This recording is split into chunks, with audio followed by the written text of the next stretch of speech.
بالله من الشيطان الرجيم بسم الله الرحمن الرحيم ولقد أرسلنا موسى بآياتنا وسلطان مبين إلى فرعون وملئه فاتبعوا أمر فرعون وما أمر فرعون برشيد يقدم قومه يوم القيامة أولادهم النار وبئس الورد المورود وأتبعوا في هذه لعنة ويوم القيامة بئس الورد المورود ذلك من أنباء القرى نقصه عليك منها قائم وحصيد وما ظلمناهم ولكن ظلموا أنفسهم فما أغنت عنهم آلهتهم التي يدعون من دون الله من شيء لما جاء أمر ربهم وما زادوهم غير تتبيب وكذلك أخذ ربك إذا أخذ القرى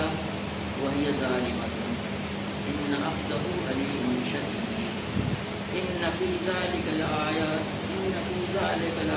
لمن خاف عذاب الآخرة ذلك يوم مجموع له الناس وذلك يوم مشهود وما نؤخره إلا لأجل معدود صدق الله العظيم. یہ سورہ ہود جو 12ویں پارے میں ہے 11 نمبر کی سورہ اس کے 9ویں رکوع کی 9 آیات تلاوت کی گئی. یہ اس سورہ کا خاتمہ ہے. اس میں گویا کہ اس سورہ کا پورا خلاصہ آ رہا ہے اور یہ کہ یہ کیا بات اس سورہ میں بیان کی گئی. ان آیات کریمہ کا ترجمہ اس طریقے سے کیا گیا ہے. اور موسیٰ علیہ السلام کو ہم نے اپنی نشانیوں اور کھلی سند معمولیت کے ساتھ فرعون اور اس کے ایان سلطنت کی طرف بھیجا مگر انہوں نے فرعون کے حکم کی پیروی کی حالانکہ فرعون کا حکم راستے پر نہ تھا. قیامت کے روز وہ اپنی قوم کے آگے آگے ہوگا اور اپنی پیشوائی میں انہیں دوزخ کی طرف لے جائے گا. کیسی بدتر جائے ورود ہے یہ جس پر کوئی پہنچے. اور ان لوگوں پر دنیا میں بھی لعنت پڑی اور قیامت کے روز بھی پڑے گی. کیا برا صلہ ہے یہ جو کسی کو ملے. یہ چند بستیوں کی سرگزشت ہے جو ہم تمہیں سنا رہے ہیں. ان میں سے بعض اب بھی کھڑی ہیں اور بعض کی فصل کٹ چکی ہے. ہم نے ان پر ظلم نہیں کیا, انہوں نے آپ ہی اپنے اوپر ستم اٹھایا. اور جب اللہ کا حکم آ گیا تو ان کے وہ معبود جنہیں وہ اللہ کو چھوڑ کر پکارا کرتے تھے ان کے کچھ کام نہ آ سکے اور انہوں نے ہلاکت و بربادی کے سوا انہیں کچھ فائدہ نہ دیا. اور تیرا رب جب کسی ظالم بستی کو پکڑتا ہے تو پھر اس کی پکڑ ایسی ہی ہوا کرتی ہے. پھر واقع اس کی پکڑ بڑی سخت اور دردناک ہوتی ہے. حقیقت یہ ہے کہ اس میں ایک نشانی ہے ہر اس شخص کے لیے جو عذاب آخرت کا خوف کرے. وہ ایک دن ہوگا جس میں سب لوگ جمع ہوں گے اور پھر جو کچھ بھی ضرورت ہوگا سب کی آنکھوں کے سامنے ہوگا. ہم اس کے لانے میں کچھ بہت زیادہ تاخیر نہیں کر رہے ہیں. اس میں آپ نے دیکھا کہ اس میں جو ہے وہ پچھلے قوموں کے بارے میں کہا گیا کہ آپ قوم سنا رہے ہیں. دوسرے میں فرعون کا ذکر کیا گیا, حضرت موسیٰ اسلام کی طرف بھیجے گئے. جیسا پہلے بتایا گیا تھا کہ قرآن میں تقریباً 25 انبیاء کرام کا ذکر کیا گیا ہے اور ان میں سے کچھ انبیاء کرام کے ماننے والوں پہ ان کی قوم کے لوگوں پہ جو اللہ کا عذاب آیا اس کا ذکر خاص طور پر کیا گیا ہے. وہ 6 قومیں, اس میں سے 5 کا ذکر پیچھے آ چکا ہے اور اب حضرت موسیٰ اسلام کا واقعہ بہت ہی مختصر سے بیان کیا گیا ہے. قرآن پاک کا یہ طریقہ ہے اللہ تبارک و تعالیٰ کا کہ کہیں پہ کسی صورت میں کچھ تفصیل سے بیان کرتا ہے, کہیں کچھ کم. چنانچہ پچھلی صورت میں سورہ یونس میں حضرت موسیٰ اسلام کا واقعہ بڑی تفصیل سے بیان کیا گیا ہے. آپ لوگوں کے ذہن میں ہوگا. اس صورت میں دوسرے انبیاء کا واقعہ تقریر سے بیان کیا گیا تھا, لیکن حضرت موسیٰ اسلام کا واقعہ فرعون کے ساتھ جو پیش آیا وہ بہت ہی مختصر کے ساتھ بیان کیا گیا. لیکن اصل جو اس میں سبق ہے وہ یہ ہے کہ اس کے اندر تبدیلی نشانی ہے اور یہ کہ آدمی کو اپنی عقل سے کام لینا چاہیے. ایسے گمراہ لوگوں کی پیروی نہیں کرنی چاہیے جو اسے الٹیمیٹلی جہنم کے جا کے کھانے پہ کھڑا کر دیں. جیسا کہا گیا تو ایسے ملکی مرد. اس سورہ میں جیسا ہم نے بتایا کہ موسیٰ اسلام کا ذکر کیا گیا ہے. موسیٰ اسلام کا قرآن پاک کی 131 آیتوں میں ذکر ہے سب سے زیادہ، اور 5 آیتیں ایسی ہیں جس میں ایک ہی آیت میں 2 جگہ ذکر ہے، گویا کہ کل 136 مقام پہ موسیٰ اسلام کا نام آیا ہے۔ اس کے بعد حضرت ابراہیم علیہ السلام کا نام نمبر ملتا ہے جو 69 بار آیا ہے، تو یعنی تقریباً دگنا۔ تو کوئی تو خاص بات ہے جو موسیٰ اسلام کا واقعہ اتنی تفصیل سے جگہ جگہ بیان کیا گیا ہے، جبکہ خود محمد صلی اللہ علیہ وسلم جو آخری نبی خاتم النبی کا ذکر صرف 4 جگہ آیا ہے، محمد کے نام کے ساتھ اور 1 بار احمد کے نام کے ساتھ۔ یہ ہمارے لیے سبق کی چیز ہے کہ ایسا کیوں ہے، اور مکے کے لوگوں کو بار بار موسیٰ علیہ السلام کا واقعہ بیان کیا جا رہا ہے، دیکھو اسے سبق ہے۔ تو یہ صرف انہی کے لیے نہیں ہے، قیامت تک کے لیے ہم سب کے لیے اس میں سبق ہے۔ وہ سبق کیا ہے ابھی آئندہ آ رہا ہے اس میں۔ اب یہاں پہ بتایا جا رہا ہے ایک چیز اور جان لینے کی ہے کہ موسیٰ اسلام کے بارے میں تفصیل جانتے ہیں تھوڑی سی یاد دہانی کے طور پہ، کہ آپ جانتے ہیں کہ موسیٰ اسلام فرعون کے اور اس کے ایام سلطنت کے بعد بھیجے گئے تو جو مصر میں تھا۔ یہ کب کا واقعہ ہے؟ ظاہر ہے کہ آج کلیمہ کا زمانہ ہے اور ہمیشہ سے اس میں تحقیق ہوتی رہی ہے۔ فرعون ایک لقب تھا وہاں کے بادشاہوں کا جو مصر میں گزرے ہیں 3000 قبل مسیح، یعنی آج سے 5000 سال قبل، اور 500 قبل مسیح تک تقریباً 2500 سال انہوں نے حکومتیں کی۔ اس میں فرعون اول، فرعون دو، الگ الگ نام سے ہوا کرتے ہیں۔ حضرت یوسف علیہ السلام جب مصر گئے ہیں، اس کا تفصیل سورہ یوسف میں آئندہ آئے گی، وہ وہاں تقریباً 19ویں 18ویں صدی قبل مسیح کا ہے، اور اس کے تقریباً 500 یا 600 سال بعد حضرت موسیٰ علیہ السلام جو کہ 12-13 صدی قبل مسیح بنتی ہے اس میں آپ وہاں موجود کیے گئے تھے، یعنی یوسف علیہ السلام کے تقریباً 500-600 سال کے بعد ان کے اندر بگاڑا گیا تھا بنی اسرائیل کے اندر پوری طور سے۔ اس کی تفصیل آئندہ آپ کے آئے گی، اور اس میں بتایا جا رہا ہے وَلَقَدْ أَرْسَلْنَا مُوسَىٰ بِآيَاتِنَا وَسُلْطَانٍ مُبِينٍ، اور موسیٰ کو ہم نے اپنی نشانیوں اور کھلی سند معمولیت کے ساتھ اِلیٰ فرعون وَمَلَئِهِ، ہم نے فرعون اور اس کی ایان سلطنت کی طرف بھیجا۔ اب یہاں پہ یہ کہا گیا ہے کہ ہم نے موسیٰ کو اپنی نشانیوں آیاتنا و سلطان مبین، اب اس آیات سے کیا مراد ہے، سلطان مبین سے کیا مراد ہے؟ کچھ مفسرین کا خیال یہ ہے کہ ہاں آیات سے مراد تورات کی آیاتیں ہیں، اور سلطان مبین سے مراد جو ہے وہ 9 نشانیاں ہیں، جو معجزے ہیں جو ان کو عطا کیے گئے تھے۔ کچھ کا کہنا ہے کہ نہیں، یہاں پہ آیات سے مراد وہ تمام 9 نشانیاں ہیں، اور چونکہ وہ نشانی جو عصا کا جو ان کا معجزہ تھا، جس کے ذریعے سے انہوں نے موسیٰ کے جو فرعون کے بڑے دربار میں ان ساحروں کو شکست دی تھی، وہ گویا کہ پوری طور سے ثابت ہو گیا تھا کہ آپ اللہ کے نبی ہیں۔ تو لوگوں نے کہا ہے کہ سلطانی مبین سے مطلب یہ خاص طور سے الگ سے ذکر کیا گیا کہ ان کا عصا موسیٰ جو ہے وہ اس سے مراد ہے۔ کچھ لوگوں نے یہ کہا ہے سلطانی مبین سے مراد اس نے اور عصمت دیا ہے، جیسا کہ مولانا رحمۃ اللہ نے ترجمے میں ان کی تفصیل میں بھی یہ بات کہی گئی ہے کہ وہ آپ حضرت موسیٰ اسلام کا فرعون کے دربار میں ہر موقع پہ کھلی کھلی دلیلیں جس کے ذریعے سے بالکل زیر ہو جایا کرتا تھا، اس سے مراد ہے، کیونکہ آپ کی ہر بات بالکل ایسی ہی ہوتی تھی جو بینات کے طور پر ہوتی تھی، سلطانی مبین کھلی ہوئی نشانی، جس سے معلوم ہوتا تھا کہ آپ جو ہیں اللہ کی طرف سے مبعوث کیے گئے ہیں۔ کس کی طرف بھیجا گیا؟ فرعون کی طرف اور اس کے ملا کی طرف۔ ایان سلطنت یہاں ترجمہ کیا گیا ہے، یہاں اس سے مراد ہے، لیکن قرآن کے دوسرے مقامات کے دوسری قوموں کے ساتھ میں جو ملا کا ذکر کیا گیا وہ قوم کے سرداروں کے پاس۔ اس مترجمین میں اس کا ترجمہ ٹھاکروں کیا ہے، ہماری آج کی زبان میں چودھری بھی کہا جا سکتا ہے، جو کسی جگہ کے پیسے کی بنیاد پہ چودھری بن جاتے ہیں محلے کے، کچھ جو ہوتے ہیں اپنے کسی اور سربت کی وجہ سے سیاست کی وجہ سے چودھری بن جاتے ہیں، اور کچھ وہ لوگ ہوتے ہیں جو مذہبی رہنما ہوتے ہیں وہ بھی چودھری ہوتے ہیں۔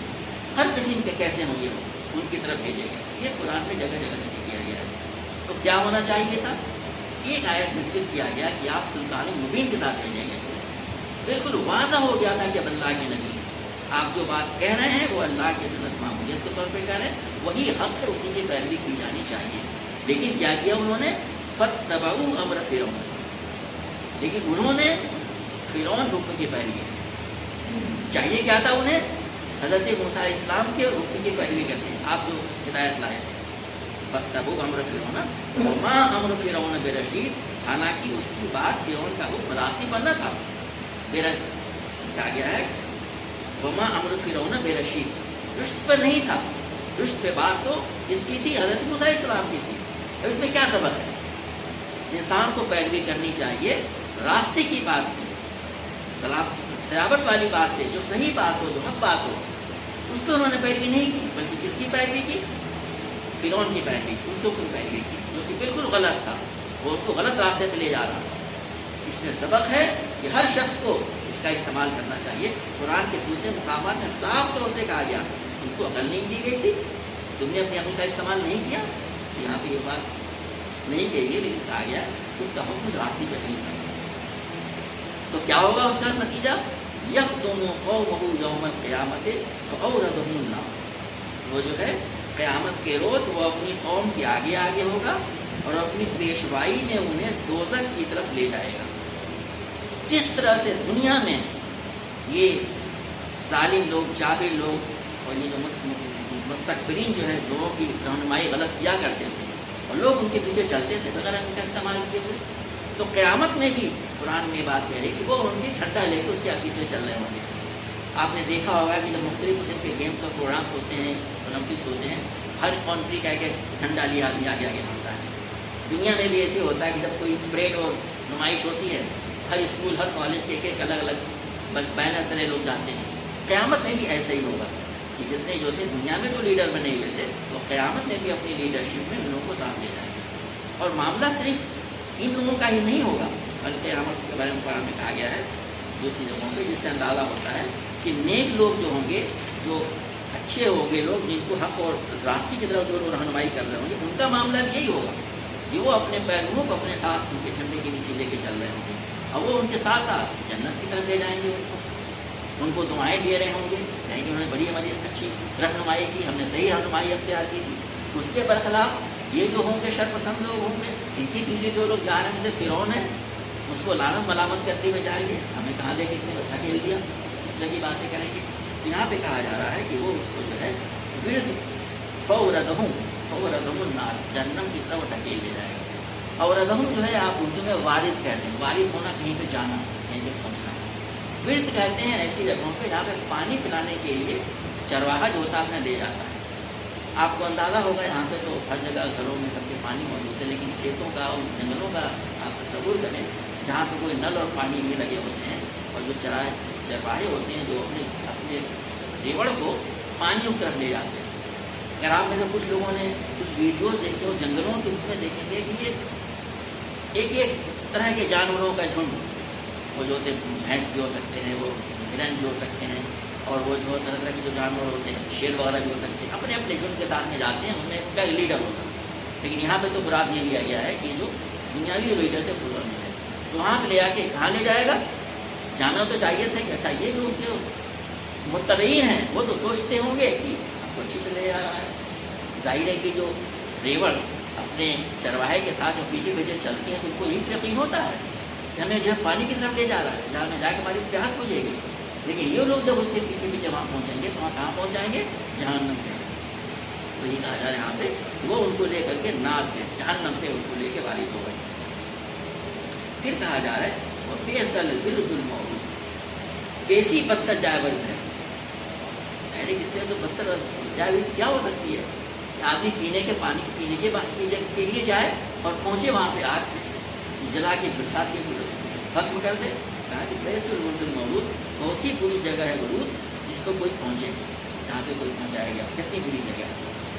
بہت زبردست بات یہ کہی جا رہی ہے کہ انسان کتنا زیادہ ہوشیار ہونا چاہیے. دنیا کے معاملے میں آدمی کتنی زیادہ فکر کرتا رہتا ہے. مختلف لوگوں کے آپ لوگ جانتے ہوں گے کہ ان کو معلوم ہوتا ہے کہ آپ فلاں جگہ رہ سکیں، آپ کو فلاں بارے میں کچھ معلوم ہے تو رہنمائی کیجیے، بتائیے. لیکن اس چیز کے بارے میں جس کا تعلق ہماری آخرت سے ہو، اللہ تعالیٰ کی خوشی نہ ہوگی، تو اس کے بارے میں آپ بھی اپنے عمل کو بالکل بالائے طاق رکھیں، اس کا کوئی فکر نہ کریں.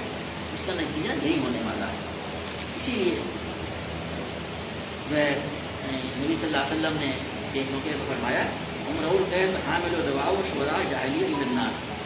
امرؤ القیس جو ہے قیامت کے روز جاہلیت کے شاعروں کا جھنڈا لیے جہنم کی طرف لے جائے گا، وہ اس کا سردار ہوگا. بالکل یہی بات یہاں بھی کہی گئی ہے، جتنے جو گمراہ لوگ ہوں گے وہ اس کے جھنڈے تلے جائیں گے، جس چیز کی اس نے پہلے اختیار کیا ہوگا. اُقْبِضْ فِي هَٰذِهِ لَعْنَةً يَوْمَ الْقِيَامَةِ فَيَسْتَرْجِعُ بِالْمَرْفُوعِ. اور کیا ہوگا کہ جب جا رہے ہوں گے تو کس شان سے جا رہے ہوں گے؟ کہا جا رہا ہے اس میں ان لوگوں پر دنیا میں بھی لعنت پڑی. آج فرعون کا ذکر آدمی کس لیے کرتا ہے؟ کسی اچھے ٹائم میں کرتا ہے؟ لعنت ہی دیکھتا ہے. فرعون بہت ہی بڑا جو فرعون بنا ہوا ہے. دنیا میں کوئی بھی جگہ ایسی نہیں ہے جو اس کو اس لیے یاد کرتا ہو کہ ہی واز سو گریٹ کہ بڑے بڑے پیرامڈس بنائے انہوں نے. وہ تو کسی اور کی طرف منسوخ کیے جاتے ہیں. فرعون کو آدمی لعنت ہی دیکھتا ہے. اور قیامت میں بھی ان کے اندر لعنت کے اوپر لعنت کی ہوئی, فرشتوں کی بھی تمام ہوگی. پھر کہا جا رہا ہے کہ یہ سر رفق المرء, رفق کہتے ہیں کسی انعام کو.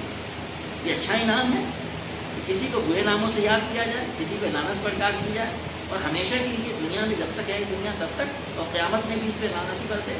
کہا کہ بے سر رفق المرء, کیسا برا صلہ ہے جو کسی کو بھی ہے. اب انسان خود سوچ لے کہ کس چیز کی پہلی اس کو اختیار کرنی چاہیے. اب یہاں پہ 6 انبیاء کرام کا قوموں کا واقعہ گزرنے کے بعد اب وہ اصل میسج آ رہا ہے. ذالک من انباء القرى نقصه علیک, یہ چند بستیوں کی سرگزشت ہے. من انباء القرى, اللہ تعالیٰ نے ہر جگہ انبیاء بھیجے. اور بھی قومیں بھی عذاب آئے ہوں گے جنہوں نے اللہ تعالیٰ کے انبیاء کرام کی پہلی اختیار نہیں کی, لیکن سب کا ذکر قرآن میں نہیں کیا گیا. اس کے پیچھے جو مسالے ہیں اس کا یہاں موقع نہیں ہے. ذالک, یہ جس کو ابھی تک بیان کیا گیا, من انباء القرى, یہ بستیوں کی خبریں ہیں. نقص علیک, جو ہم آپ کو سنا رہے ہیں. منہا قائم, اس میں تو کچھ تو کھڑی ہیں, کچھ موجود ہیں, وہ حسین, اور کچھ ہیں جو دم کھٹ سکتی ہیں. جیسے آپ کھیتوں میں جائیں, جب فصل ہری کھڑی ہو تو کیسا لگتا ہے دیکھنے میں, ہرا بھرا, اور 2 مہینے بعد جائیں جب فصل کٹ چکی ہو, ہے سب کچھ صاف, ایسا لگ رہا ہے جسے کہ یہاں کوئی فصل ہی نہیں تھی, تو کہتے ہیں حسین. تو کہا جا رہا ہے کہ اس سے مراد کیا ہے؟ یا کچھ قومیں ایسی ہیں جس کا کہ وہ موجود ہیں, ابھی ان کے مکانات موجود ہیں. فرعون جو ہے وہ اپنے پورے لشکر کے ساتھ موسیٰ اسلام کو اس نے پیچھا کیا اور جا کر کے دریا غرق ہوا, اپنی تمام چیزیں چھوڑ گیا. وہ کھڑی ہیں ابھی وہاں, قوم بھی کھڑی ہے وہاں. اور کچھ ایسی ہو گئی جو ریت سے نابود, قوم لوط علیہ السلام, قوم عاد, قوم ثمود, ان کا نام و نشان بھی نہیں ہے. اور کچھ ایسی ہیں جن کے کھنڈرات موجود ہیں, جیسے قوم ثمود کے کھنڈرات موجود ہیں, قوم لوط کے کھنڈرات میں پانی کے اندر موجود ہیں. یہی کہا جا رہا ہے کہ سنایا جا رہا ہے اس سے سبق ہے. تم وہ کام نہ کرو جو اللہ تعالیٰ کی ناراضگی کا موجب ہو اور جو عذاب کا مستحق قرار دے. پھر کہا جا رہا ہے وما ظلمناہم ولکن ظلموا انفسہم. ایسا محسوس ہوتا ہے جیسے کہ اللہ تعالیٰ نے بڑا ظلم کیا ان کے اوپر, پوری بستیوں کو ہلاک کر دیا, تو ہلاک کر دیا, پتھر برسایا, زلزلہ آیا, چنگاڑ ہوئی. وما ظلمناہم, ہم نے ان پر کوئی ظلم نہیں کیا, انہوں نے خود اپنے آپ کو اس کا مستحق قرار دیا. ولکن ظلموا انفسہم, انہوں نے خود اپنے اوپر ظلم کیا, اپنی عقل کا استعمال نہیں کیا. ان کے انبیاء کرام بھیجے گئے, ان کی دعوتوں کو انہوں نے نہیں مانا, ان کی باتوں کو نہیں مانا, اس کے نتیجے میں اپنے اوپر ظلم کیا. جو شخص انبیاء کرام کی پیروی اختیار نہیں کرتا, جو شخص صحیح راستے کی اوپر نہیں چلتا, گویا اپنے آپ کے اپنے نفس پر ظلم کرتا ہے, اس کو جہنم کا مستحق بنا ہے. فما اغنت عنہم آلہتہم التی یدعون, تو جن معبودوں کو وہ پوجا کرتے تھے, کی پوجا کرتے تھے, انہوں نے اللہ کو چھوڑ کے جن کی پوجا کرتے تھے, ان کو بلایا کرتے تھے, وہ کسی کام ان کے نہیں ہے. فما اغنت عنہم, کچھ بھی کام ان کے نہیں ہے. کون؟ آلہتہم التی یدعون من دونہ, اللہ کو چھوڑ کر کے جن معبودوں کو پکارا کرتے تھے. وہاں شیخ اسماعیل صاحب کے ترجمے میں آلہتہم ٹھاکروں لکھا ہوا ہے. اس میں بڑا لطیف اشارہ ہے. یہ صرف پتھر کچھ نہیں ہے, کیونکہ کوئی پتھر ٹھاکر نہیں ہوتا. یہ کچھ انسان ہوتے ہیں جن کی پہاڑی آدمیاں کرتا ہے, ان کی آدمی پوجا کرتا ہے اس معنی میں نہیں, تو ان کی آگے بلکہ وہ بھی لوگ کرتے ہیں. اتنے اشارے میں آپ نے سمجھ گیا ہوگا, ان کی پوجا بھی ہونے لگتی ہے, ان کے زندہ اور مرنے کے بعد بھی. آگے اس کو جو کرتے تھے وہ کسی کام میں نہیں آئے. نہیں لما جا ربی کا, جب تمہارے رب کا فیصلہ آ گیا, یعنی عذاب کا فیصلہ. وما زادوهم غیر تتبیب، اور انہوں نے اس چیز میں کچھ بھی فائدہ نہیں دیا سوائے بربادی کے. ترتیب کہتے ہیں تباہی کو، بربادی کو. ابھی اس کا انگریزی میں ترجمہ دیا ہے کیا ہے کہ ریڈیمشن لفظ لکھا ہوا تھا، یعنی ایسی تباہی، ایسا عذاب جو کبھی ختم نہ ہونے والا. یعنی یہ لفظ جو ہے کرسچن تھیولوجی میں ملتا ہے اسی معنی میں، عربی میں دیکھا گیا تھا تقدیر کے معنی یہ بالکل جو ہے لاسٹنگ پنشمنٹ کا ہے کہ انہوں نے اس کے دوسرے اس کے معنی ایک اور بیان کیے گئے ہیں. اوپر بیان یہ بات کہی گئی تھی کہ وہ انہوں نے اس کی پیروی کی، وہ ان کو جہنم کی طرف لے گیا، اس کو تکیہ کیے بیٹھے ہوئے کہ ہماری صحیح رہنمائی کر رہا، بالکل ٹھیک جا رہا ہے، اور کہاں لے گیا؟ جہنم کی طرف. جب کسی کے اوپر کوئی بھروسہ کرے اور عین موقع پہ آپ اس کو دھوکہ دے دیں تو اس سے زیادہ تکلیف ہوتی ہے نسبت اس سے کہ آدمی کو توقع نہ رہی ہو کسی چیز سے. یہاں بھی یہی معاملہ ہے، ان لوگوں نے اس کے اوپر جھوٹے بھروسے کیے ہوئے تھے، وہ اسے کسی کام میں نہیں آئے. ہماری شفاعت کر لیں گے، ہمیں بچا لیں گے، تو معبودوں کے بارے میں آدمی عموماً کیا کرتا ہے. اسی لیے یہاں فرمایا جا رہا ہے کہ انہوں نے کر کے پریشانی میں، بربادی میں اضافہ نہیں کیا، کوئی فائدہ نہیں پہنچایا. وَكَذَلِكَ أَخَذُ رَبِّكَ إِذَا أَخَذَ الْقُرَىٰ وَهِيَ ظَالِمَةٌ إِنَّ أَخْذَهُ أَلِيمٌ شَدِيدٌ. یہاں اخذ لفظ کا رب 3 مرتبہ ہے. وَكَذَلِكَ أَخْذُ رَبِّكَ، تیرے رب کی پکڑ ایسی ہی ہوتی ہے. اذا اخذ القرى وهي ظالمة، جب کوئی بستی ظلم کرنے لگتی ہے، زیادتی کرنے لگتی ہے، تو تیرے رب ایسی ہی ہوتی ہے. ان اخذه علیم شدید، فی الواقعہ اس کی پکڑ بڑی سخت اور دردناک ہوتی ہے. 3 بار ذکر کیا گیا اللہ کی پکڑنے کی. اللہ تعالیٰ مہلت دیتا رہتا، مہلت دیتا رہتا، اور جب ڈھیل دیتا ہے، جب پکڑتا ہے ایسا پکڑتا ہے کہ پھر وہ اسے چھڑا نہیں سکتا. پچھلی آیتوں میں بات آ چکی ہے. چنانچہ ایک حدیث میں آتا ہے ان اللہ لا یملی للظالم حتی اذا اخذه لم یفلت، اللہ تعالیٰ یقیناً ظالم کو مہلت دیتا ہے، لیکن جب اس کی گرفت کرنے پہ آتا ہے پھر اس طرح اچانک کرتا ہے پھر مہلت نہیں دیتا. یہ بات قرآن پاک میں جگہ جگہ کی ہے. ایک بات اور یہاں پہ ضمن بتا دینے کے لیے پورے قرآن کا مطالعہ کر جائیں. اس صورت میں 6 انبیاء کا ذکر کیا گیا جن کی قوموں پہ عذاب آیا تھا. اور بھی قوموں پہ عذاب آئے، اس میں ہمیں اشارہ ملتا ہے، لیکن کہیں پر بھی آپ کو یہ نہیں ملے گا کہ اس میں عذاب اس لیے آیا ہو انہوں نے معمول کی عبادتیں چھوڑ دی تھی جسے ہم سمجھتے ہیں. آپ میری بات سمجھ رہے ہوں میں کہنا کیا چاہتا ہوں. حالانکہ بگاڑ شروع وہیں سے ہوتا ہے. چنانچہ سورہ مریم میں کہا گیا ہے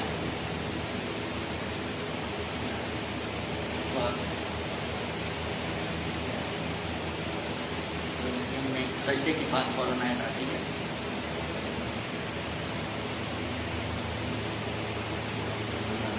اس میں کہا گیا کہ اس کے بعد کچھ ایسے ناخلف ہوئے فخلف من بعدهم خلف اضاعوا الصلاۃ واتبعوا الشهوات. انبیاء کرام کا ذکر کیا گیا ہے، اس کے بعد سے کہا ہے کہ اس کے بعد فخلف من بعدهم خلف اضاعوا الصلاۃ واتبعوا الشهوات فسوف يلقون.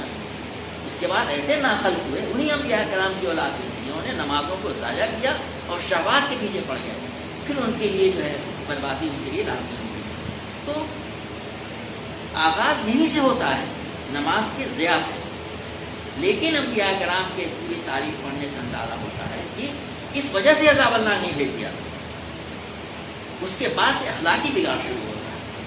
نمازیں ضائع ہوں گی، اللہ کا ڈر نکلے گا، آخرت کا خوف نکلے گا، پھر اخلاق خراب ہونا شروع ہوگی. اور جب اتنے خراب ہو جاتے ہیں جس کا کہ قرآن پاک میں ان صورتوں میں کیا گیا، تب اللہ تعالیٰ کا عذاب آتا ہے. یہ اللہ تعالیٰ کا پورا اصول جو ہے اس بات میں ممکن ہے کہ کہتے ہیں کہ اخلاق کے اوپر. تو یہاں پہ یہی کہا جا رہا ہے، اس کی طرف اشارہ یہاں پہ کیا گیا ہے کہ جو ہے جب وہ ظالم بستیاں ہو جاتی ہیں تو اللہ تعالیٰ جب پکڑ دے آتا ہے تو بڑی شدید اس کی پکڑ ہوتی ہے. ان فی ذلک الآیۃ لمن خاف عذاب الآخرہ، اس میں بڑی نشانی ہے اس شخص کے لیے جو عذاب آخرت کا خوف کرے. اب اس میں کیسے نشانی ہے؟ اندازہ ہو رہا ہے جیسا کہ اپنے اندر کیا کہ جب کوئی بستی ظلم کرنا شروع کر دیتی ہے، نتیجے آخری اپنے حد پہ جا کرتی ہے، تو اللہ تبارک و تعالیٰ جو ہوتا ہے اس کو پھر چھوڑتا ہے، پکڑتا ہے، چھوڑتا نہیں. لیکن ہوتا کیا ہے، یہ ظلم و زیادتی، اللہ کی نافرمانی اور تمام طرح کی خرابیاں تو پیچھے سے چلی آ رہی تھی، وہ تو مر کے ختم ہو گئے. لیکن عذاب ایک قوم پہ آتا ہے جو سب موجود ہوتی ہے. کیا اللہ تبارک و تعالیٰ ایسا کرے گا کہ تجھ کو تو عذاب دے، باقی لوگوں کو پیچھے چھوڑ دے؟ یہ ناممکن ہے. اللہ تعالیٰ عادل ہے، عدل کرنے والا ہے، انصاف کرنے والا ہے.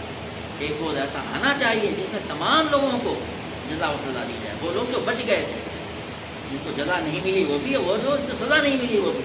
اس لیے اس سے اندازہ، اس سے اس بات کی طرف اشارہ ملتا ہے کہ جو لوگ آپ عذاب آخرت کا خوف رکھتے ہیں ان کے لیے بڑی نشانی اس کے اندر ہے. اللہ تبارک و تعالیٰ ایک دن ایسا لائے گا جس دن سب کا فیصلہ ہوگا اور اس کو اس چیز کا حساب دینا پڑے گا. ذالک یوم مجموع، یہ کون سا دن ہوگا؟ اس میں سب لوگ جمع ہوں گے. لہ الناس، ذالک مجموع لہ الناس، اس میں سب لوگ جمع کیے جائیں گے. وذالک یوم مشہود، اور یہ وہ دن ہوگا جس میں جو سب کے سامنے، آنکھوں کے سامنے ہوگا. یہاں پہ یہ ترجمہ کیا گیا ہے اور یہاں پہ ترجمہ اور کیا گیا ہے اس کے معنی کہ جس میں سب لوگ گواہ ہوں گے، سب لوگ حاضر کیا جائیں گے. اس کو یوں سمجھیے کہ ہم لوگ دیکھتے ہیں کہ کبھی بھی دنیا میں طرح طرح کے فیصلے آتے ہیں 25-30 سال کے بعد، اور یہ اسٹیٹمنٹ اخبار میں آئے گا کہ صرف 25-30 جو کلپریٹ تھے اس کے مجرم، اس میں سے آدھے کورٹ میں حاضر ہوئے، آدھے آئے ہی نہیں، اور اس میں آدھے جو تھے مر گئے. فیصلہ ہوا پوری طور سے.